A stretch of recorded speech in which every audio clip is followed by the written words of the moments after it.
Hola, ¿qué tal? ¿Cómo estáis? Bienvenidos al canal. Hoy os voy a hacer un vídeo sobre la luna llena, que ya estamos entrando. Mañana es la luna llena en Tauro, con el sol en Escorpio. Veremos la importancia del eje Tauro-Escorpio, ahora que estamos además en época escorpiana. Veremos la importancia, por lo que vamos a hablar después. Una luna llena que viene muy acompañada de cosas, pero hay una que es destacable sobre todas las demás, y es que el día 9, o sea, 4 días después de la luna llena en Tauro, Urano vuelve a Tauro por última vez. Entonces, estamos en ese proceso del gran sextil, ¿no? Después de la última lunación, Neptuno volvió a Piscis. La anterior lunación o 2 lunas antes, Plutón se puso directo, ya sin tocar o sea, el primer estacionario directo en Acuario, un Plutón ya totalmente acuariano. Entonces se está completando este gran sextil, todo este proceso colectivo y personal también en nuestra carta natal. Y el aspecto muy, muy destacable es este Urano volviendo a Tauro. Urano que ha estado, ahora lleva unos 6 años, voy a ver las fechas un momento, empezó a tocar Tauro en mayo del 2018, empezó a mostrar algunas cosas, un poco como ahora ha hecho Urano en Géminis, ¿no? Ha ido hasta el grado 2 y nos empieza a preparar el terreno para Urano en Géminis. Pues en mayo de 2018 Urano entró en Tauro, también hasta el grado 2 y empezó a preparar ese terreno, volvió a Aries y en noviembre del 2018, no, en marzo del 2019 entra definitivamente en Tauro. Entonces, desde marzo del 2019 hasta ahora hemos tenido a Urano en Tauro. Y ahora viene a hacer su último trabajo en Tauro. Y esta luna llena aportará mucha claridad. Espero que este vídeo también aporte algo de claridad sobre este tema. Voy a hacer alguna reflexión porque ese Urano en Tauro llevo unos cuantos días dándole vueltas y a mí me venía mucho la idea de soberanía. Tauro es un signo que está relacionado con la estabilidad, con la seguridad, con lo material, con las finanzas, con el dinero, pero eh, el dinero es un símbolo de seguridad material. Entonces, Tauro tiene que ver con lo que tengo, con lo que es mío, con lo que tengo seguro y lo doy por seguro. Y ahí es importante tener en cuenta el eje Tauro-Escorpio, porque Escorpio tiene que ver con si Tauro es lo que tengo, Escorpio es lo que dejo de tener, es lo que hay una pérdida, hay un soltar, hay un desapego en Escorpio. ¿Para qué dejo de tener? Para que la energía se pueda transformar, para que la energía pueda circular. Porque si nos quedamos estancados en la fijeza de Tauro, si nos quedamos estancados en lo que tengo, la energía no evoluciona. Entonces es un poco lo que tengo, lo que doy, lo que recibo en Tauro, lo que doy en Escorpio, lo que entrego, lo que suelto. Y me venía mucho el tema de Urano en Tauro, que es una combinación de energías compleja, y ha sido compleja desde 2019 hasta ahora. No ha sido sencillo, ha sido muy intenso, porque Urano rompe lo seguro, rompe lo establecido, rompe lo fijo para que se genere un caos y pueda aparecer otra cosa. Entonces, Urano, que es esa energía eléctrica disruptiva, que genera innovación, que tiene que ver con lo inesperado, cosa que a Tauro no le gusta mucho, ¿no? Tauro le gusta saber el suelo que pisa, ¿no? Le gusta sentir esa tranquilidad. Entonces Urano ha estado inquietando lo taurino durante 6 años. Em, Esto tiene una función. O sea, este Urano en Tauro, ahora estoy empezando a entenderlo un poco mejor. Em, y es el tema, para mí, sobre todo, uno de los, hay muchos temas, ¿no? Pero uno de los temas que me parece destacable es el de la soberanía. Y si os fijáis, en 2020 pasó lo que pasó, que fue un enorme eh, evento mundial, un enorme experimento social, colectivo, podríamos decirle, que tuvo como tema principal la soberanía. Nos quitaron de golpe, a nivel mundial, nos quitaron la soberanía a nivel de movimiento, a nivel de eh, salud. O sea, nos empezaron a decir qué teníamos que hacer en cada momento. No podéis salir de casa, pues tenéis que hacer esto, no podéis hacer esto, no podéis hacer lo otro. Um, y fue una agresión muy grande a la soberanía en la cual cada uno uh, tomó las decisiones que tomó en función de su criterio, en función de sus inquietudes, en función de su visión más o menos crítica, pero hubo un ejercicio muy, muy grande a nivel individual, hubo un ejercicio muy grande de decidir qué hago con mi soberanía.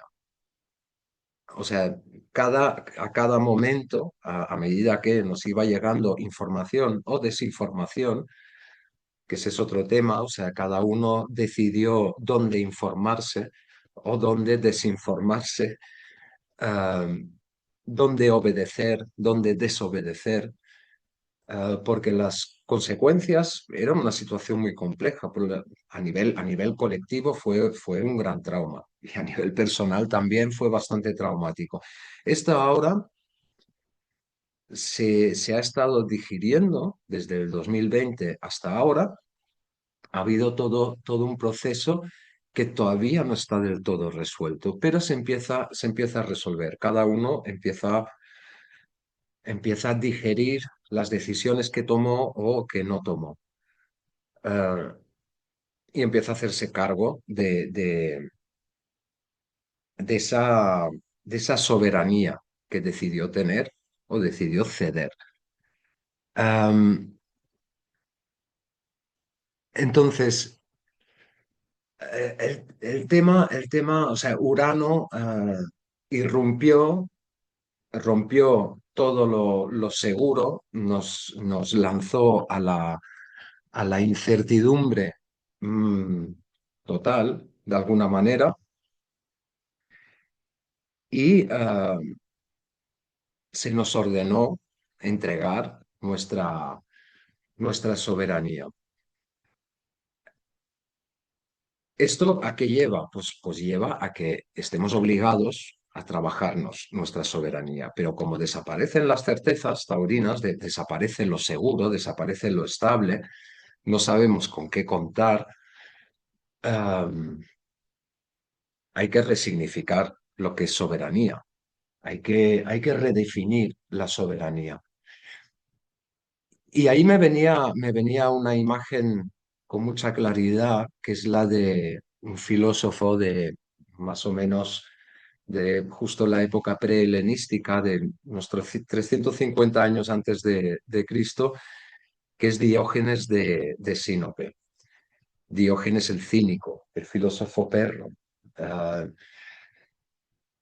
Diógenes es un personaje muy interesante de hecho es porque lo echan de su lugar de nacimiento, lo echan de Sinope porque es un personaje muy incómodo que cuestiona constantemente el poder precisamente para ser soberano. Cuestiona el poder para entregarse a la virtud, para acercarse a las verdades de la vida y para soltar todo lo superficial. Eh, entonces, Diógenes tiene una vida muy austera, mm, vive con muy poco en ese ejercicio de no estar sometido a las cosas materiales de Tauro. Entonces hay una anécdota muy interesante de Diógenes con Alejandro Magno, que es el emperador, que tiene un imperio inmenso de Grecia hasta la India. Entonces Alejandro Magno ha oído hablar mucho de Diógenes, es que hay un filósofo ahí medio raro.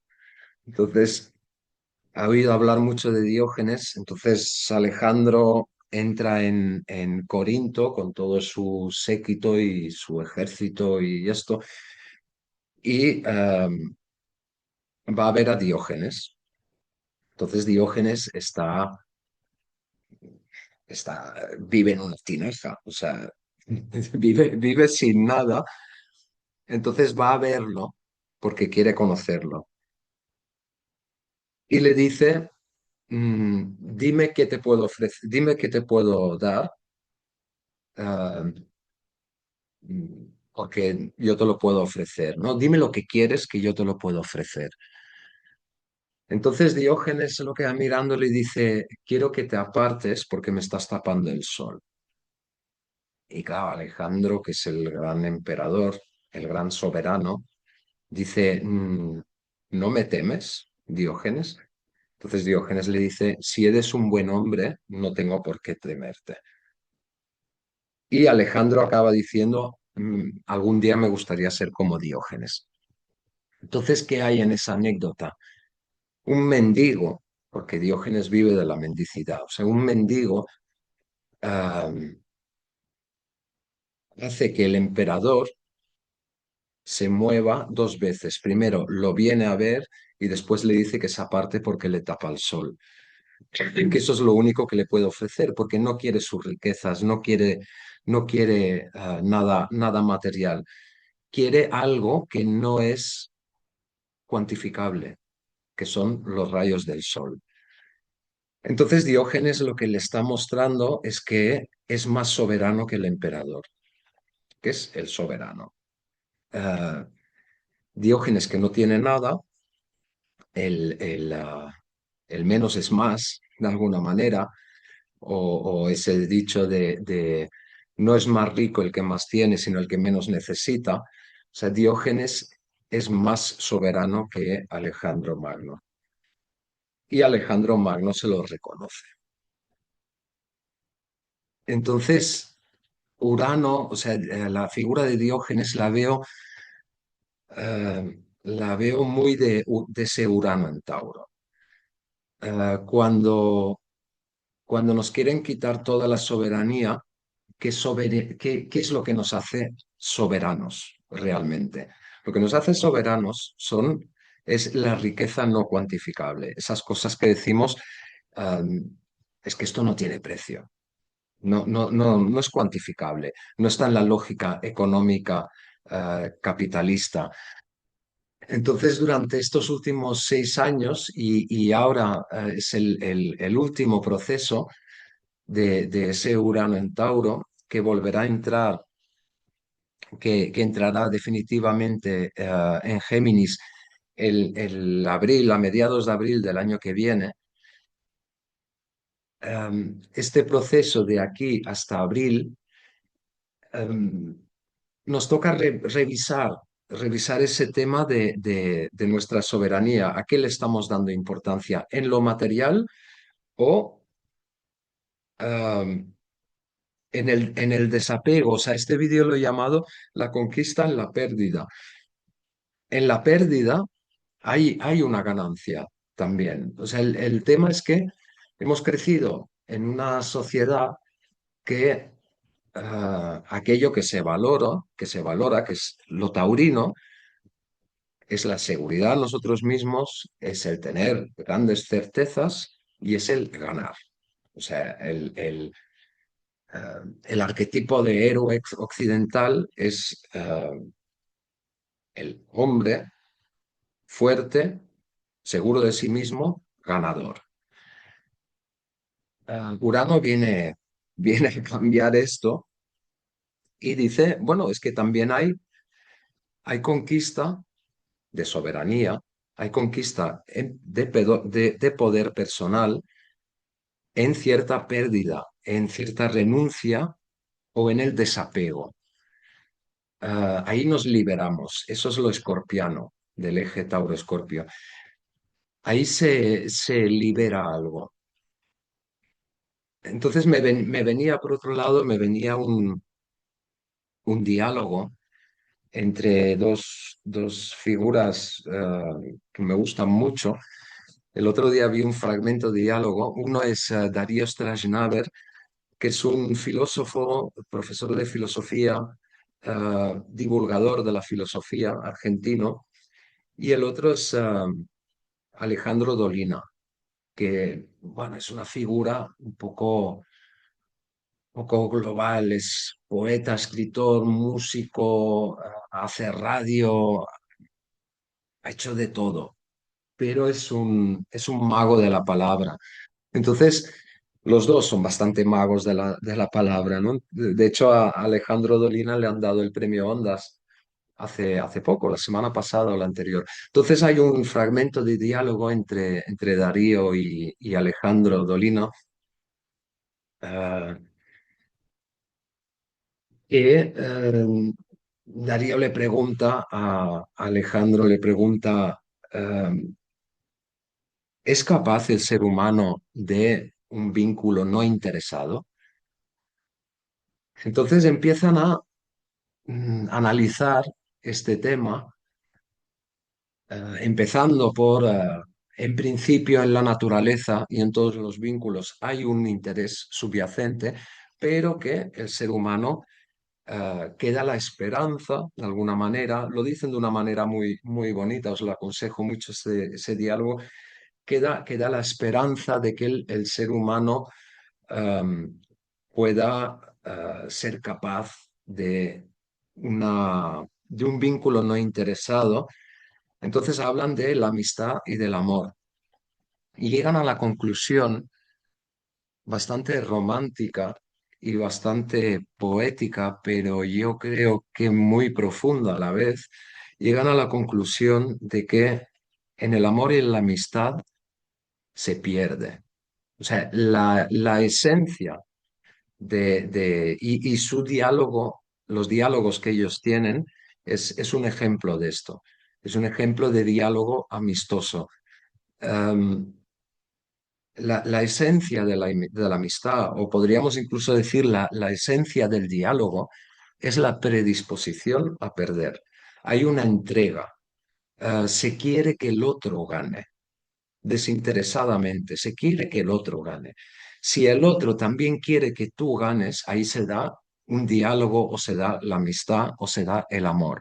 Pero la esencia del amor o de la amistad es la predisposición a perder. Y hay una conquista en esa pérdida, o sea, hay una gran ganancia, pero es una ganancia no cuantificable, no capitalista, no desde la lógica económica. Entonces, como esa lógica, que eso de alguna manera también lo hablé con el micelio, con Plutón, ¿no? En el vídeo del micelio, si lo habéis visto, hablaba de las lógicas que escapan al sistema. Entonces, el sistema que quiere am, reducir nuestra soberanía, poniéndonos en apuros, apretándonos las tuercas en lo económico. No digo que sea fácil. O sea, de hecho, El otro día hablaba con una doctora en medicina y me decía que el 80% de consultas son por estrés hoy en día. O sea, vivimos en un estado crónico de estrés, eh, porque nos aprietan, nos aprietan, nos aprietan, nos generan incerteza, miedo. Todo eso reduce nuestra soberanía. O sea, nos arruga, nos encoge, nos hace asustadizos. Entonces compramos las dependencias. Mm, Pedimos seguridad a cambio de libertad. Entregamos nuestra intimidad, entregamos nuestra libertad, entregamos nuestra soberanía a cambio de control y de seguridad.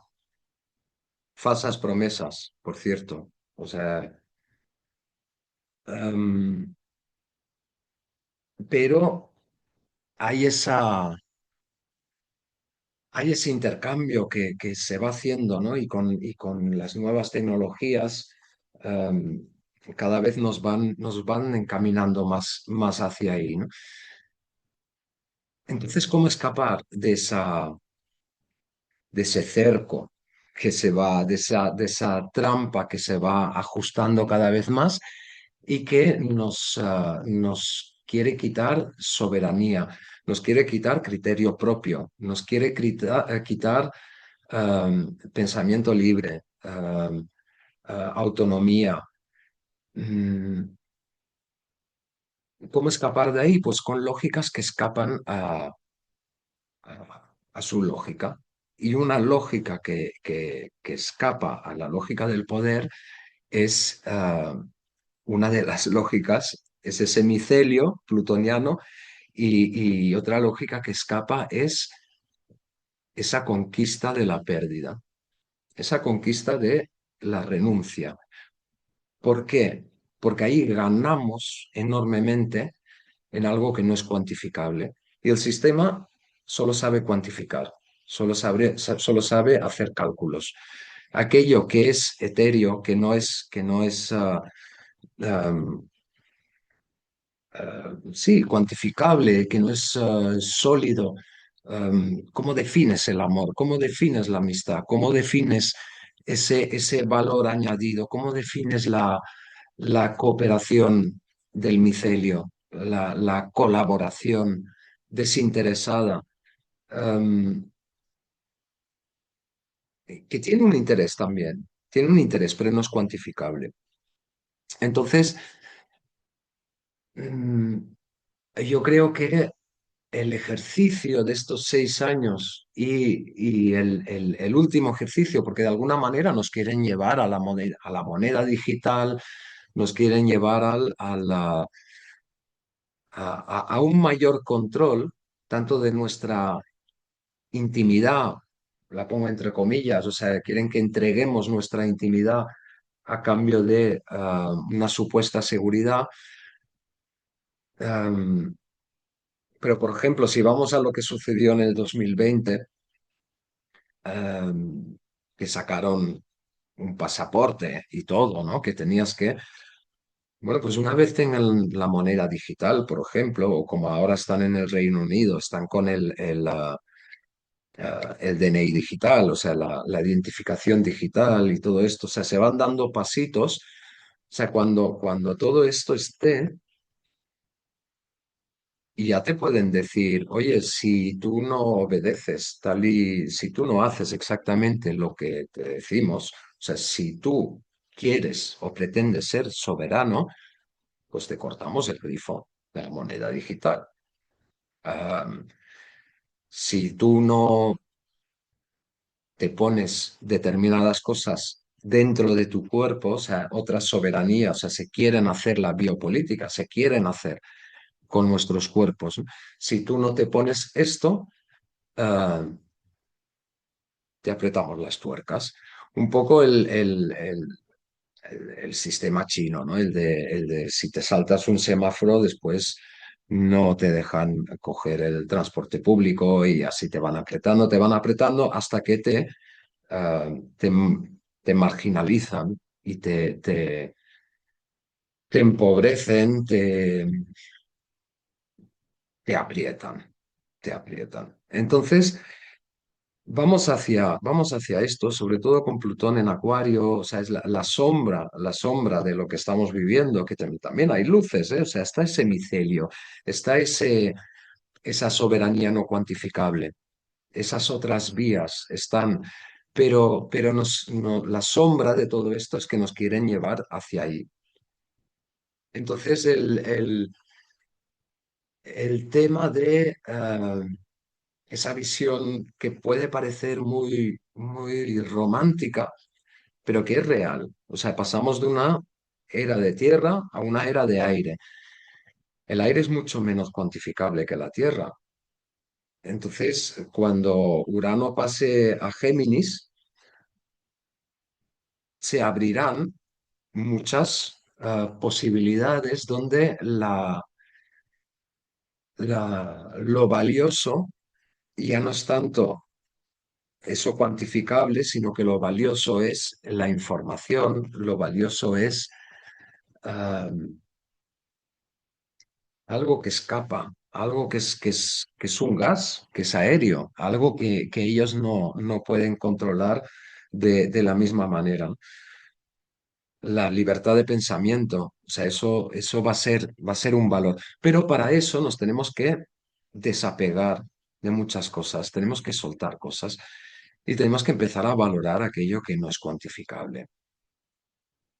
Lo cual no es sencillo porque que hay una realidad. O sea, la Tierra también juega y no es sencillo porque llevamos un condicionamiento tremendo hacia lo material. Esto es un poco el tema, el, el tema que me venía. Voy a compartir un momento la carta. Aquí podemos ver la carta de la luna llena y aquí hay varios temas. Primero, la oposición Mercurio-Marte con Urano, ese Urano que durante la luna llena está a punto de entrar en Tauro, está a punto de volver a Tauro, pero todavía no, faltarán 4 días más y entrará en Tauro. Pero esta oposición en el eje del conocimiento, en el eje de la información, Géminis-Sagitario, esta oposición puede ser bastante incómoda. Pueden fallar mucho las comunicaciones, puede haber malentendidos. Am, por ejemplo, conviene mucho tener cuidado con esta oposición, creo yo que conviene bastante tener cuidado con el no prejuzgar las situaciones con demasiada ligereza, porque pueden aparecer conflictos que si los dejamos descansar un día, 2 días, nos damos cuenta de que la primera interpretación no fue la correcta. Entonces no os dejéis llevar por el impulso, que ese Marte-Mercurio en Sagitario puede ser impulsivo, pero después resulta que las cosas no eran bien esto. Entonces dejemos un poco de margen a dejemos respirar nuestra reactividad ante las informaciones que nos llegan, en lo vincular también. Pensemos que Venus está en la punta de un yacht entre Urano y Saturno-Neptuno. Ahí también hay que hacer un ajuste en lo vincular. O sea, hay que dejar atrás por Neptuno, Saturno, hay que dejar atrás viejas heridas, viejos miedos por esas heridas precisamente, em, idealizaciones que teníamos, viejos sueños a los que nos agarramos. Hay que dejarlos atrás, hay que ajustar eso en lo vincular con Venus en Libra, dejarlo atrás para que puedan aparecer nuevos horizontes, ¿no? Por Urano, para que puedan aparecer nuevas cosas.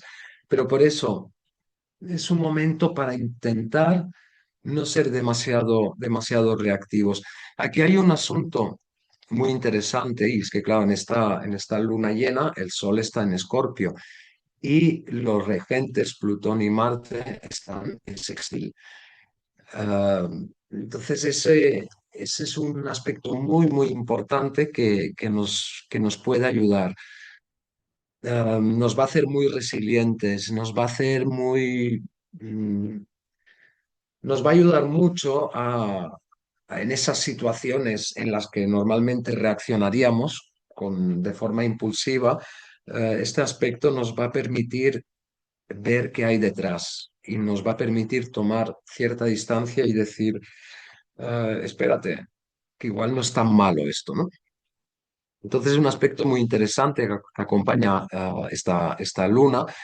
Y otro aspecto muy interesante es el trígono Júpiter-Saturno, que precisamente si el día 9 Urano vuelve a Tauro, el día 10 empieza todo un proceso porque Mercurio empieza a retrogradar y retrogradará hasta el grado 22, si no me equivoco, de Escorpio. O sea, hay todo un proceso en lo que estamos hablando ahora, en ese soltar para ganar, o sea, en ese perder para ganar en soberanía, en ese resignificar nuestras necesidades y resignificar nuestra idea de seguridad, de estabilidad, de abundancia. Todo esto conviene resignificarlo, am, porque si no lo resignificamos, entramos en ese exceso de estrés que os comentaba antes. Am, y también hay que tener esa posición taurina de decir, realista, de decir, a ver, mm, realmente, ¿cómo está mi situación? ¿Cómo estoy de salud? Que eso, claro, eso dependerá de cada situación, ¿no? O sea, pero si estoy bien de salud, si mi familia está bien, que siempre hay problemas, ¿eh? Pero si estoy bien de salud, si mi familia está bien, si tengo techo, tengo comida, ¿hay de qué estresarse? ¿O nos estresamos por esa presión constante de ah, tengo que ganar, tengo que ganar, tengo que ganar? ¿Qué quiere decir? Tengo que conseguir objetivos eh, cuantificables, tengo que, sí, sentir que lo tengo claro, que tengo una seguridad y que ah, estoy ganando.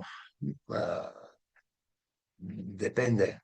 No siempre, no creo que sea el momento de de seguir esa lógica ya. O sea, se puede ganar de muchas maneras, pero hay que resignificar lo material en Tauro y con ese ajuste en Venus, Venus siendo regente de Libra, pero también regente de Tauro, o sea, resignificar cómo valoramos, o sea, ir hacia lo vincular, desvincularnos de lo material para vincularnos en lo humano, ¿no?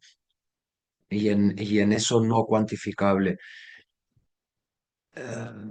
Este trígono a Júpiter-Saturno, el día 11, o sea, el día 10, Mercurio empieza a retrogradar y el día 11 Júpiter empieza a retrogradar.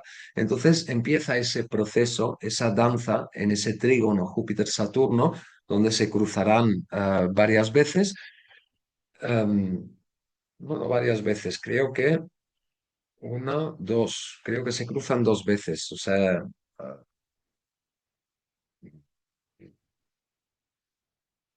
no, de hecho se cruzan el año que viene, pero empieza ese proceso conjunto, ¿no? Ahora Saturno está retrógrado, ahora Júpiter empieza a retrogradar, después Saturno se pone directo, después Júpiter se pone directo.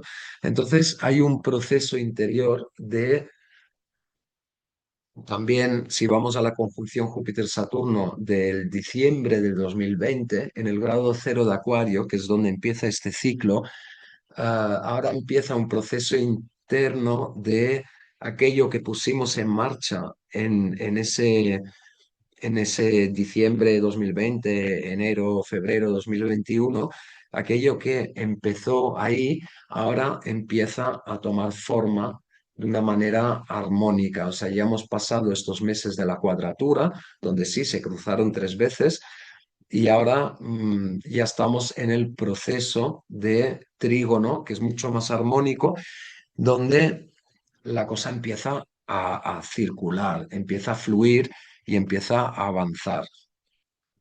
Entonces, fijaros también, ¿no?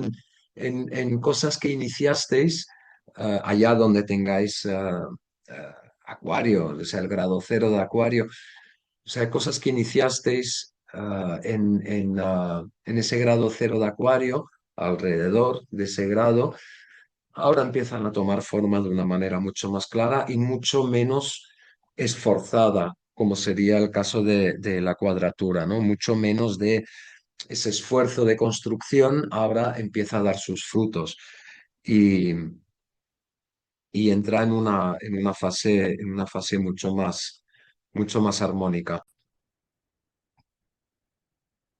No se ha cortado, se ha cortado. De vez en cuando me quedo sin cobertura y se me corta en medio del vídeo y me deja con esta cara. Bueno, no pasa nada, los pegaré. No sé muy bien dónde se ha cortado, pero después revisaré el vídeo. Esto es un poco lo que os quería compartir. O sea, la incomodidad, por un lado, de la oposición a Mercurio-Saturno, por otro lado, la ayuda, la gran ayuda, que es que los dos regentes del Sol, los dos dispositores del Sol, Marte y Plutón, estén en sextil. Y por otro lado, el proceso que está teniendo el trígono Saturno-Júpiter, que nos puede dar mucha dirección, nos puede dar mucho sentido, aunque ahora, el día 11 Júpiter empieza a retrogradar. Entonces, cuando Júpiter retrograda, siempre perdemos un poco la visión de sentido. Hay que ir hacia adentro, hay que conectar. Cuando perdemos la dirección de Júpiter, es cuando precisamente Júpiter tiene esa gran función de fe y confianza. Entonces, nos obliga a conectar con la fe y la confianza, pero desde el trígono.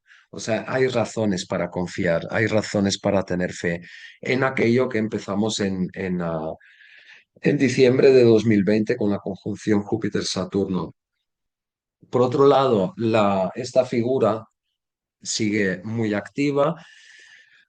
Y bueno, esto es un poco lo que os quería compartir, ¿no? O sea, la soberanía es la conquista en la renuncia, la conquista en la pérdida, am, para ganar en algo no cuantificable, para ganar en algo inmaterial. Y este es el proceso que de alguna manera, la parte luminosa del proceso de Urano en Tauro, de todo este proceso de 6 años, eh, que serán casi 7 años en abril del año que viene, cuando salga definitivamente, es probable que durante estos 6, 7 años hayamos tenido varias vivencias o muchas vivencias de poner todo nuestro foco en conseguir una determinada cosa y no la conseguimos. Y eso ha podido ser un tanto frustrante, pero a cambio hemos conseguido otra cosa.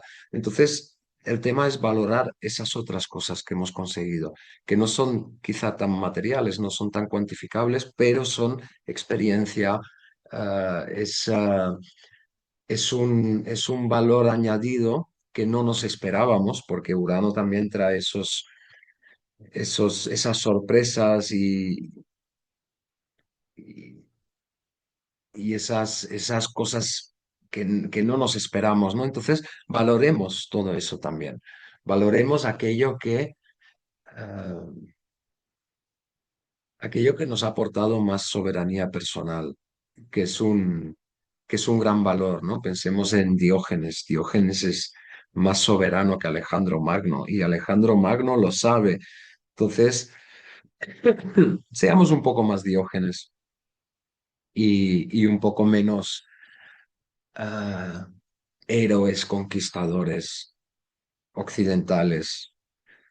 Mm, que esta figura empieza a ser un poco un lastre, ¿no? Empieza a ser un poco una idea que nos parasita la energía, que nos genera estrés, que nos disminuye en poder.